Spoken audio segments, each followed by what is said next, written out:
여러분 혹시 1만 시간의 법칙이라는 말 들어보셨습니까? 어떤 분야의 전문가가 되려면 최소한 1만 시간 정도의 훈련은 필요하다. 1만 시간 정도의 어떤 노력이 필요하다라는 이야기입니다. 이게 1993년에 미국의 심리학자 앤더슨 에릭슨이라는 사람이 발표한 논문에서 처음 등장한 개념이라고 합니다. 어떤 분야의 전문가가 되기 위해서는 최소한 1만 시간 정도의 훈련이 필요한 것 같기는 합니다. 1만 시간을 계산을 해보면 매일 3시간씩 훈련할 경우는 10년이 걸립니다. 그리고 하루에 10시간씩 투자할 경우에는 3년 정도 이렇게 계산이 나오게 됩니다. 이걸 보면서 제가 곰곰이 한번 저를 돌아보면서 생각을 해봤습니다. 제가 2010년에 캠퍼스 그 선교단체에서 간사를 시작을 했습니다. 그리고 도움교회의 청년부 교육간사로 온 게 2012년이었습니다. 그러니까 생각을 해보니까 한 10년 정도는 지난 것 같습니다. 매일 3시간 정도는 충분히 이렇게 넘겨서 사역을 했기 때문에 이 법칙에 의하면 저는 전문가가 되었죠. 이 법칙에 의하면 전문가가 된 것 같습니다. 그런데 너무 부끄럽습니다. 너무 부끄럽고 내가 진짜 전문가가 맞나? 내가 잘하고 있는가? 이런 생각을 해봅니다. 왜냐하면 10년이 넘는 시간 동안 주의 일을 한다고는 했지만 저의 예상대로, 저의 예측대로, 저의 뜻대로 사역이 진행되는 경우가 별로 없었기 때문에 참 부끄럽다 이런 생각을 하게 됩니다. 더 부끄러운 것은 30년, 40년을 사역한다고 해도 동일한 고백이 저희 입술에서 나올 것 같아서 좀 더 부끄러운 그런 생각을 가지게 되었습니다. 여러분, 우리의 사역은 하나님께서 하시는 것입니다. 인간의 노력과 계획과 경험으로 사역이 예측되고 진행된다면 교만한 인간은 하나님을 의지하지 않을 확률이 굉장히 높아집니다. 아마 자기가 하나님의 자리에 앉으려고 할 것입니다. 사역을 함에 있어서 인풋과 그 아웃풋이 딱딱 맞아 떨어진다고 한다면 그것은 교회라기보다는 사업에 더 가깝지 않겠습니까? 목회, 사역이라기보다는 사업에 더 가까운 것 같습니다. 여러분, 사역은 결국에 하나님의 일하심을 겸손하게 구하는 것입니다. 사역은 하나님의 일하심을 구하고 목격하고 경험하는 과정입니다. 연약한 인간은 자신의 예측 범위 밖에 있는 그 영역을 굉장히 불안해합니다. 그래서 많은 방법과 수단을 가지고 와서 그 불안함을 해소하려고 합니다. 그런데 이 불안함을 하나님의 일하심을 구하는 방법으로 해결하지 못한다라고 한다면 자신의 신앙에 있어서 이 땅의 교회가 또 문제가 생기기 시작할 것입니다. 우리는 하나님의 영역은 하나님의 것으로 남겨두어야만 합니다.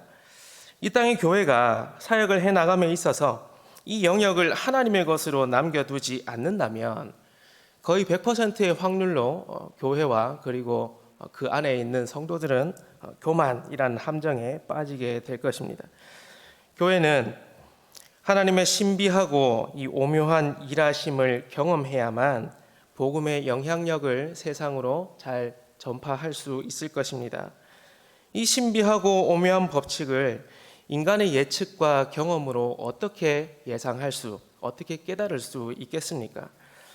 하나님께 겸손하게 엎드리고 기도하면서 기다릴 뿐인 것이죠. 하나님께 기도하는 방법뿐인 것입니다. 여러분, 그리스도의 복음을 확신하고 살아간다면 눈에 보이는 환경은 큰 문제가 되지 않습니다. 우리가 복음 앞에서 당당하다면, 우리가 예수 그리스도의 그 십자가 죽음과 부활의 복음을 확신하고 당당하게 서 있다면 세상 앞에서 주눅 들거나 부끄럽지 않게 그렇게 그리스도의 사람으로서 잘 살아갈 수 있을 것입니다. 우리가 가진 최선을 하나님께 드림으로 부끄럽지 않은 그런 당당한 신자들, 성도님들 되셨으면 좋겠습니다. 여러분, 오늘 시편 말씀 한번 보셨는데요. 시편은 영혼의 해부도라고 불리는 성경입니다. 칼빈이 그렇게 이야기를 했습니다. 왜냐하면 인간의 희노애락이 모두 표현되어 있는 성경이 시편이기 때문에 그렇습니다. 시편은 하나님께서 직접 말씀하시는 것을 듣거나 보는 것보다는 인간의 경험을 통해서 진리를 드러내는 성격이 더 강한 성경입니다. 시편의 진리는 하나님의 백성이 구체적인 상황 속에서 겪는 희노애락의 그 감정들이 잘 드러나고 있습니다. 그래서 시편은 모든 시대의 하나님의 백성들에게 위로와 격려가 되는 성경이다라고 말씀드릴 수 있습니다. 시편에서는 자기 자신과 그리고 자신의 문제를 가지고 씨름하는 사람들이 많이 등장합니다. 그들은 그들만의 어떤 문제들을 가지고 치열하게 싸우고 있습니다. 시편을 읽는 이 하나님의 백성들은 치열하게 싸우고 씨름하는 그 과정들을 보면서 공유하면서 위로받고 또 격려를 받게 되는 것입니다. 시편을 기록한 사람들은 한결같이 하나님 앞에서 정직하게 자기 자신의 모습을 바라보고 있습니다. 내가 어떤 환경 가운데 처해 있는지, 내가 어떤 것을 느끼고 있는지, 내가 어떤 모습을 가지고 하나님께 기도하고 있는지를 정직하게 하나님 앞에 아뢰고 있습니다. 이것이 문제를 풀어나가는 핵심 실마리가 아닐까 이런 생각을 해봅니다. 여러분, 어떨 때 보면 우리는 우리 스스로를 너무 잘 모르고 살아가는 것 같기도 합니다. 살다가 보면 내가 무엇을 좋아하는지 그리고 또 내가 무엇을 싫어하는지조차 모르고 그렇게 바쁘게 살아갈 때가 있습니다. 우리는 힘이 드는데 무엇 때문에 힘이 드는지도 모르고 그냥 그렇게 시간이 흘러가는데도 살아갈 때가 많은 것 같습니다. 원인 파악을 못하고 살아간다라는 것이죠.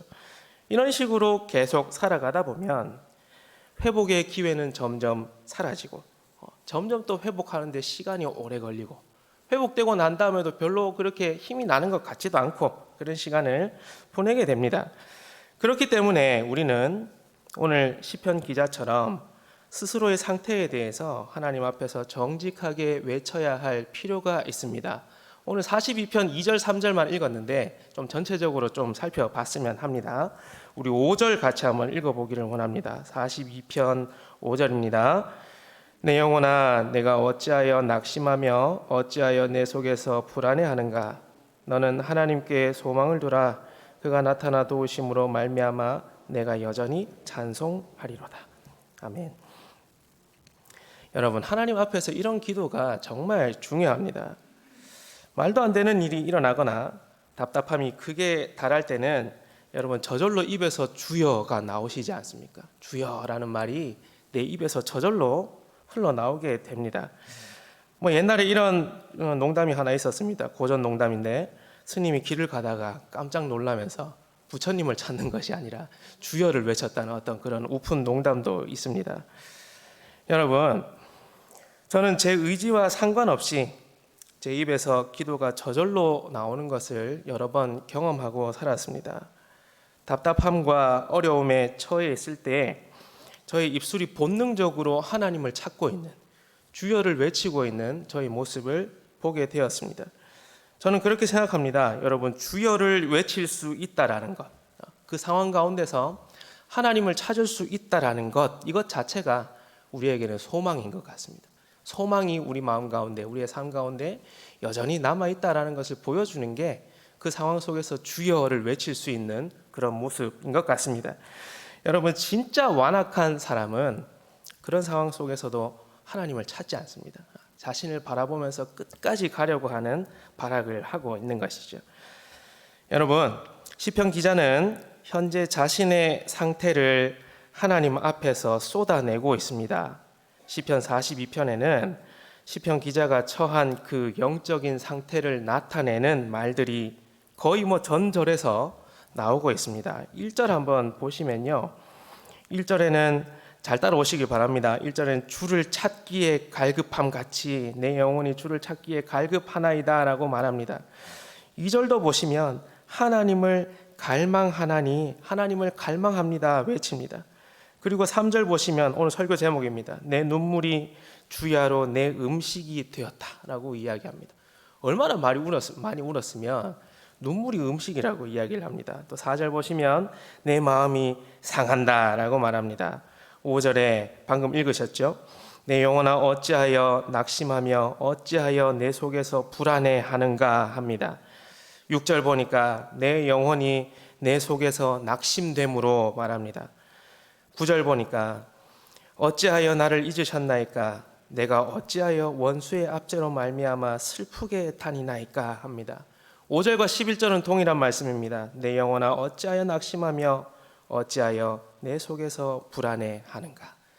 42편 전반의 거의 모든 부분에서 시편 기자가 처해 있는 그 낙심한 상황들, 불안해하는 마음들이 나타나고 있습니다. 현재 시편 기자는 자신을 낙심시키고 불안하게 하는 일들에 완전히 둘러싸여 있다는 것을 확인할 수 있습니다. 그래서 그는 눈물이 자신의 음식이 되었다라고까지 고백을 하고 있습니다. 내 눈물이 주야로 내 음식이 되었도다.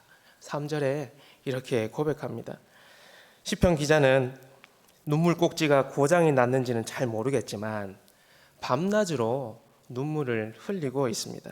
얼마나 울었으면 눈물이 내 밥이다, 내 식사다, 내 음식이다, 내 주식이다 라고 말하고 있겠습니까? 여러분, 눈물에는 여러 가지 종류가 있습니다. 기쁨의 눈물이 있고요, 감사의 눈물도 있고 회개의 눈물도 있고 은혜로 말미암는 눈물도 있습니다.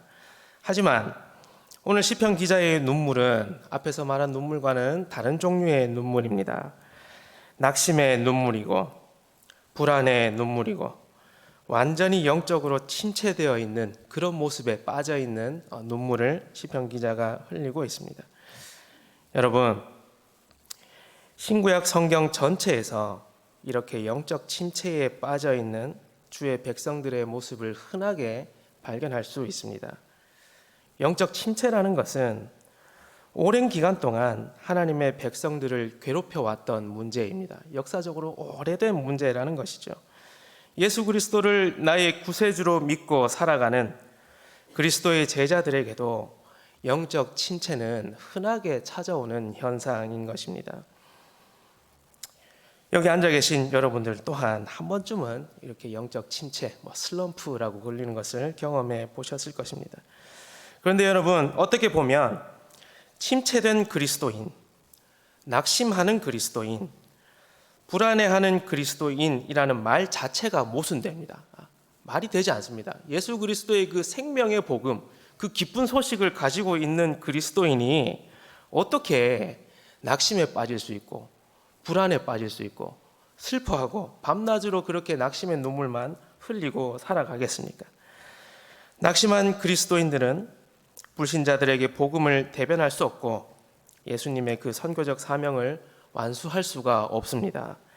그렇기 때문에 우리는 이 영적 침체에 대한 문제들을 잘 한번 살펴보고 가야 할 것입니다. 영적 침체가 어떤 것이고 어떻게 해결할 것인지 잘 살펴보고 넘어가야 할 것입니다. 이 문제를 제대로 다루지 못한다면 우리는 그 자리에 주저앉아서 오랜 시간을 낭비하게 될 것입니다. 그냥 주저앉아서 아무것도 못하고 그냥 낙심의 눈물만 흘리면서 오히려 뒤로 퇴보하는 그런 시간을 보내게 될 수도 있습니다. 하나님께서는 사람을 다양한 모습으로 창조하셨습니다. 특정한 문제에 대해서 일괄적으로 똑같은 반응을 하게끔 창조하지 않으셨습니다. 사람은 다양한 모습으로 영적 침체에 반응을 하는 것이죠. 나는 짜장면 10그릇, 통일, 아메리카노 10잔 통일 이런 식으로 가지 않는다라는 겁니다. 각기의 다양한 모습으로 다양한 반응을 하게 된다라는 거죠. 어떤 사람은 영적 침체가 왔을 때 계속 기분이 다운됩니다. 계속해서 깔아앉는 것이죠. 정서적으로 어려움이 찾아와서 거기서 헤어나오지 못한다면 우울증으로 이어질 수도 있습니다. 다 내려놓고 숨어버리고 잠수를 타고 싶은 마음이 생기는 것이죠. 제가 캠퍼스에서 사역하면서요, 잠수를 타고 사라져버리는 학생들을 종종 경험하게 됩니다. 그럼 제가 어떻게 하겠습니까? 그냥 빠이빠이 안녕 이렇게 하고 치우겠습니까? 저는 그런 학생일수록 끝까지 연락합니다.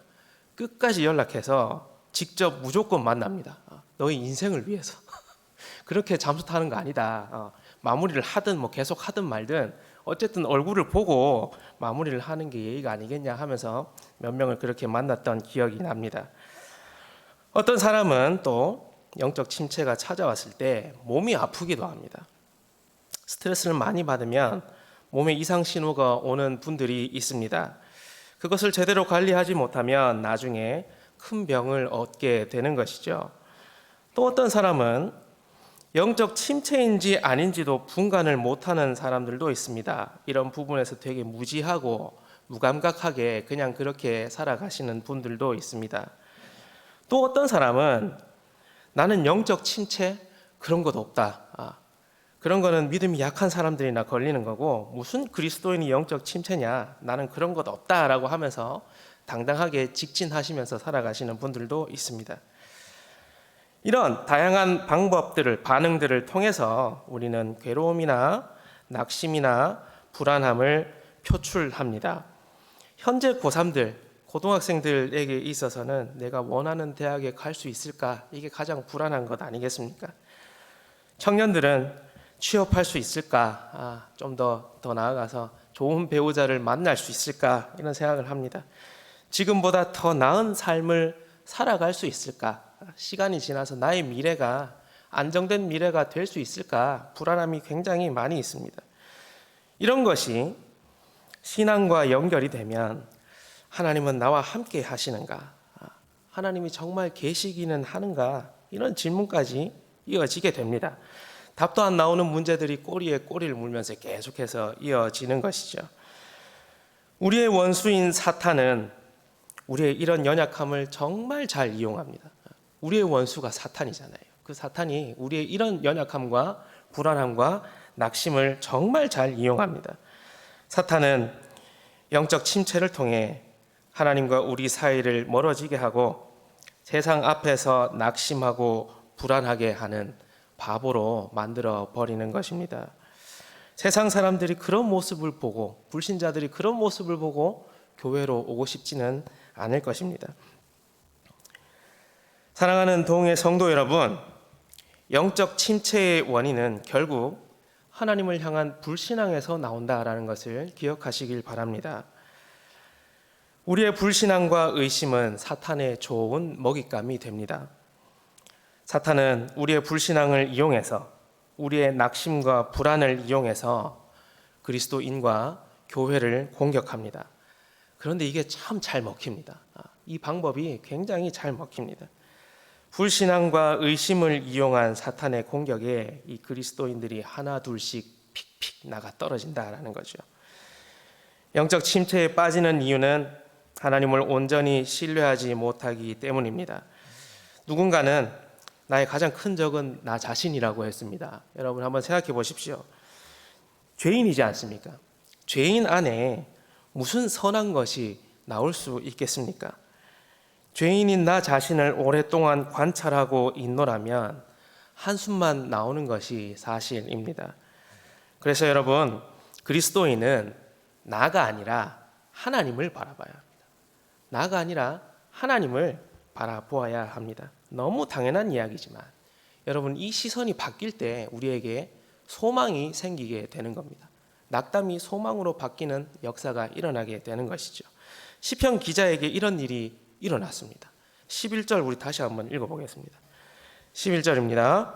내 영혼아, 내가 어찌하여 낙심하며 어찌하여 내 속에서 불안해하는가? 너는 하나님께 소망을 두라.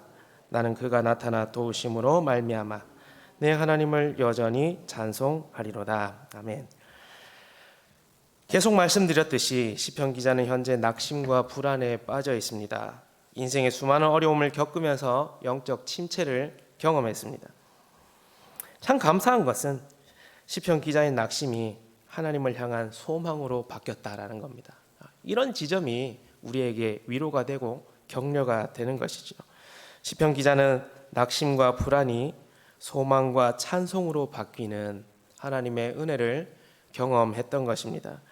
여러분, 영적 침체를 빠져나오기 위해서는 이런 반전의 포인트가 필요합니다. 그 반전의 핵심은 앞에서 말씀드렸듯이 하나님을 바라보는 겁니다. 너는 하나님께 소망을 두라라고 말하지 않습니까? 나가 아니라, 이 땅이 아니라 하나님을 바라보는 것으로부터 반전이 시작되는 것입니다. 우리의 소망을 하나님을 바라봄으로부터 찾아내기 시작하는 거죠. 불신앙이 소망으로 바뀌는 이 반전의 기적, 이 반전의 은혜가 우리에게 정말 필요합니다. 절실하게 필요합니다. 나를 바라보며 낙심에 빠진 상태가 하나님을 바라보며 소망의 상태로 바뀌는 것이 그리스도인에게 은혜라고 표현하는 겁니다. 은혜라고 말하는 것이죠. 이런 반전의 은혜가 우리에게 자주 있었으면 좋겠습니다. 10년 전에 있었던 게 아니라 20년 전에 있었던 게 아니라 자주 이런 일들이 우리의 삶 가운데 나타났으면 좋겠습니다. 여러분, 오늘 시편 기자는 눈물이 내 음식이다라고 말합니다. 낙심과 불안으로 인해 밤낮으로 눈물을 쏟아냈기 때문에 눈물이 내 음식이다라고 말합니다. 하지만 여러분, 그리스도인에게 음식은 무엇이어야 하겠습니까? 그리스도인에게 주식, 참된 양식은 누구셔야 하겠습니까? 예수 그리스도 아닙니까? 그리스도인의 음식, 주식은 바로 예수 그리스도가 되어야 하지 않겠습니까? 오늘 오늘 PPT 한번 보시겠습니다. 요한복음 6장 55절 말씀입니다. 같이 읽겠습니다. 시작. 내 살은 참된 양식이요 내 피는 참된 음료로다. 한 번 더 읽겠습니다. 내 살은 참된 양식이요 내 피는 참된 음료로다. 아멘. 그렇죠. 그리스도인의 음식, 주식은 다른 게 아니라 바로 예수 그리스도이십니다. 요한복음 6장에서 예수님께서는 떡 5개와 물고기 2마리로 5,000명을 먹이시는 기적의 은혜를 베풀어 주셨습니다. 그리고 나서 사람들에게 생명의 떡에 대해서 말씀하십니다. 나 자신이, 예수 그리스도인 나 자신이 생명의 떡이다라는 것을 알려주고 계시죠. 출애굽 시절 광야에서 이스라엘 백성들은 하나님이 주시는 만나를 먹었습니다. 만나는 오병이어의 기적과 동일한 하나님의 은혜의 증거였습니다. 하지만 여러분 어땠습니까? 출애굽 1세대 백성들은 광야에서 다 죽었습니다. 요한복음 6장 48에서 51절부터 같이 한번 보시겠습니다. 같이 읽겠습니다. 내가 곧 생명의 떡이라 너희 조상들은 광야에서 만나를 먹었어도 죽었거니와 이는 하늘에서 내려오는 떡이니 사람으로 하여금 먹고 죽지 아니하게 하는 것이니라. 나는 하늘에서 내려온 살아있는 떡이니 사람이 이 떡을 먹으면 영생하리라. 내가 줄 떡은 곧 세상의 생명을 위한 내 살이니라 하시니라. 아멘. 출애굽 1세대가 광야에서 죽은 이유도 결국은 하나님을 향한 불신앙 때문이었습니다. 여러분, 인류 역사상 가장 은혜로운 음식이 만나 아니겠습니까? 그 만나를 40년을 먹었습니다. 만나를 하루에 3끼 먹었다면 여러분 40년 한번 계산해 보십시오. 제가 이런 계산하는 거 되게 좀 재밌어 하는데 하루 3끼지 않습니까? 3 곱하기 1년이 365일이지 않습니까? 365 곱하기 40년이니까 몇 끼겠습니까? 43,800끼가 나옵니다. 4만 끼가 넘는 출애굽 백성은 만나를 한 끼, 2끼 먹은 게 아닙니다. 이벤트로 1년에 한 번씩 먹고 이런 게 아니라 4만 번 이상 먹었습니다. 아침 잘 안 먹는 사람이 있으니까 아침 좀 건너뛰고 이렇게 하면 4만 번 이상 먹었습니다. 만나에 독이 들어있어서 1세대가 다 죽었습니까? 그런 게 아니지 않습니까? 그들은 불신앙으로 인해서 인류 역사상 가장 은혜로운 음식인 만나를 4만 번이나 넘게 먹었음에도 불구하고 광야에서 죽음을 맞이했습니다. 참으로 안타까운 일입니다. 만나를 언급하시고 난 다음에 예수님께서는 사람이 먹고 죽지 않는 떡이 있다라고 말씀하십니다. 그것은 바로 하늘에서 내려온 살아있는 떡이신 예수 그리스도다. 나 자신이다라고 말씀하십니다. 예수님께서는 나 자신을 먹으면 영생한다 말씀하십니다. 예수님의 살은 참된 양식이고 예수님의 피는 참된 음료다라는 것이죠. 여러분 이 말씀 잘 이해하시기를 바랍니다. 여러분, 사탄이 주는 음식을 먹으면 고통의 눈물이 주야로 흐릅니다. 사탄이 주는 것을 먹으면 그렇게 됩니다. 불안함과 의심으로 인해서 밤낮으로 눈물을 흘릴 수밖에 없습니다.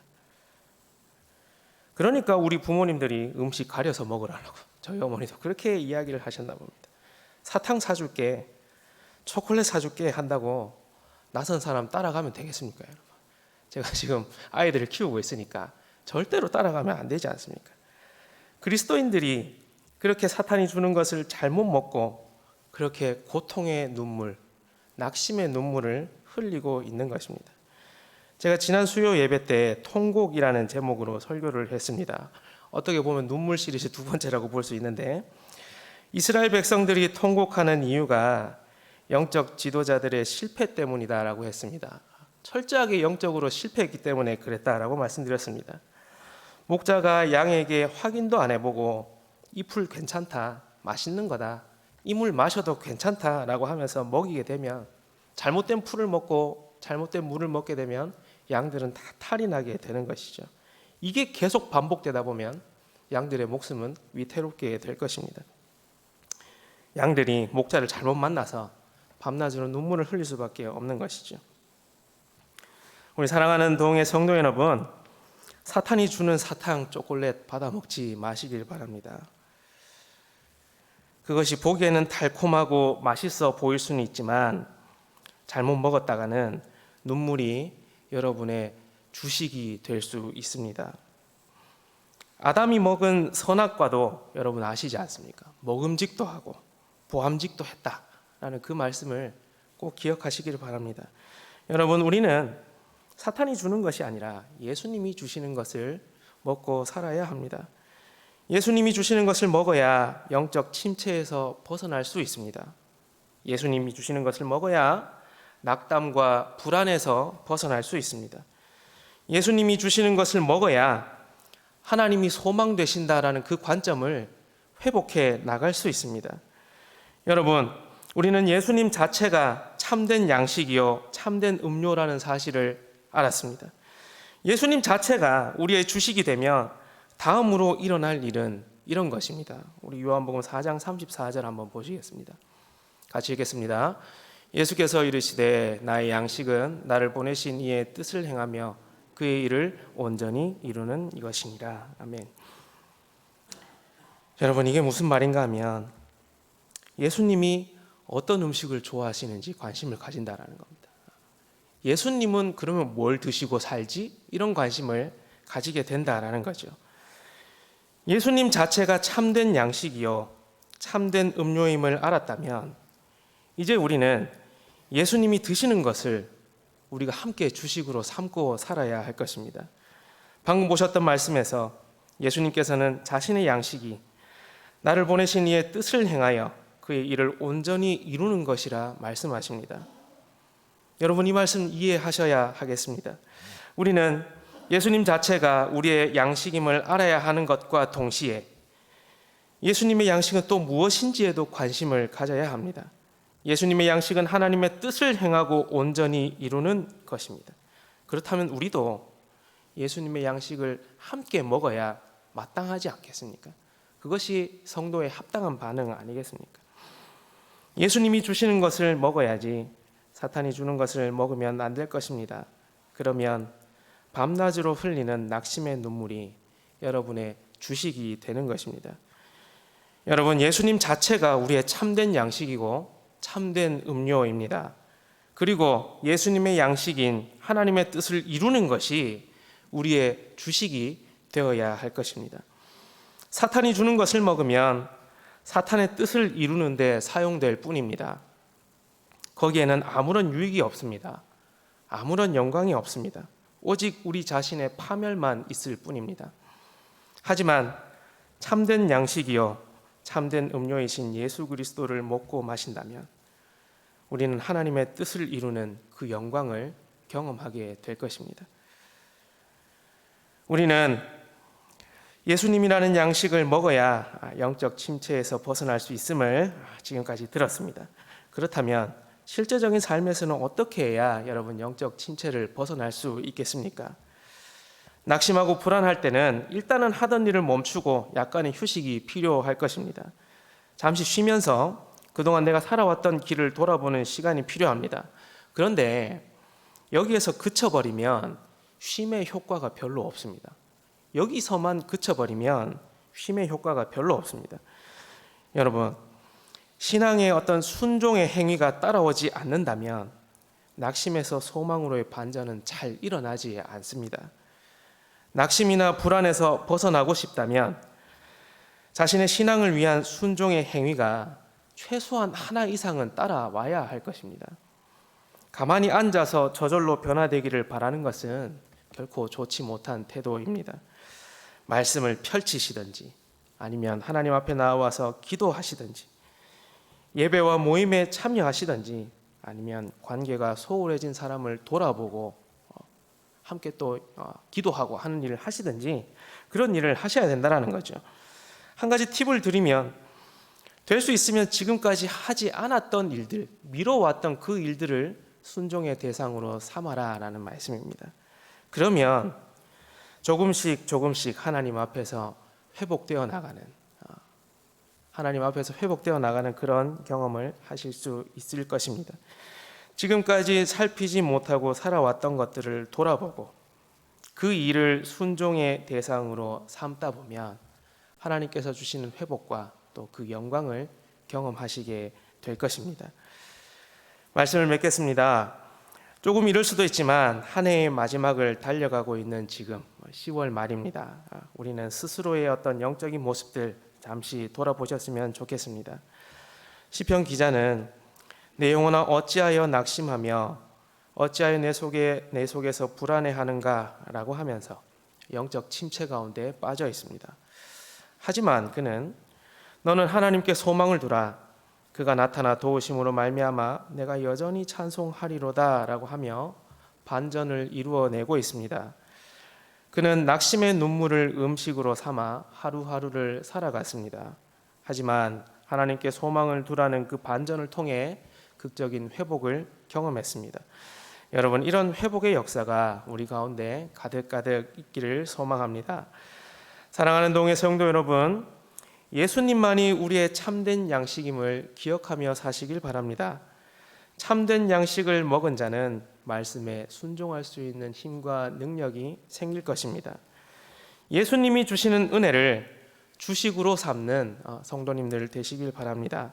그러면 낙심의 눈물을 음식으로 먹는 날은 사라지게 될 것입니다. 예수님이 우리의 양식이고 예수님이 주식으로 드시는 그 음식을 드시며 또 회복을 경험하는 우리 도웅의 성도님들 되셨으면 좋겠습니다. 같이 기도하겠습니다.